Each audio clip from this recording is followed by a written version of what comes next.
ব্রততী সম্বন্ধে অনেক কথা তো শোনা গেল, আমরা জানি, সবাই, আপনারাও জানেন, আমিও জানি, সত্যি আদর্শ চরিত্র। আমি একটা অন্য বিষয় বলি এই সুযোগে, ওরা তৈরি হতে হতে। আমাদের এই বহরমপুর, মুর্শিদাবাদ একটা ঘরানা হবার কথা ছিল, হতে পারত। এখানকার সাংগীতিক আবহাওয়া, মানুষজনের মানসিকতা, কিন্তু সেটা হয়ে ওঠেনি, কারণ গান গেয়ে আমরা সংসার চালাতে পারি না এখানে। আজ অবধি সেই সেট আপটা তৈরি হয়নি, ঠিক?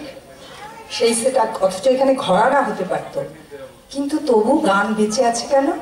এই ব্রততীর মতন এরা নিজে উদ্যোগ নিয়ে, কি বলবো, ঝুঁকি নিয়ে, পয়সা খরচা করে, মানে অনেকটা কি বলবো, এন্টারপ্রেনার, তাদের মতন এরা গানটাকে ধরে রেখেছে, এই যে অনুষ্ঠানগুলো করছে। আর আমরা না, আমাদের দোষ কি সেটাও একটু বলি। বয়স হচ্ছে তো কথা বলতে ভালোবাসছি। আমাদের দোষ হচ্ছে, আমার ঘরের ছেলে মেয়ে যখন কিছু করবে তখন আমি মুখ ফিরিয়ে থাকবো, কিন্তু ওই বাড়ির কেউ যদি করে তখন আমরা দৌড়ে আসবো।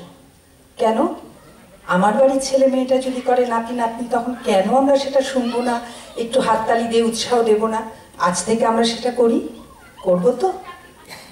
একবার শুরু করি, সবাই আসি, লোকাল প্রোগ্রামগুলোতে হাজির থাকি, ওদের উৎসাহ দিই।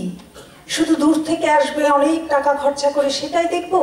আর নিজের ঘরের ছেলেমেয়েরাই তো একদিন সেই জায়গায় যাবে। সেই দায়িত্বটা আমাদের, তাদের উৎসাহ দেয়া।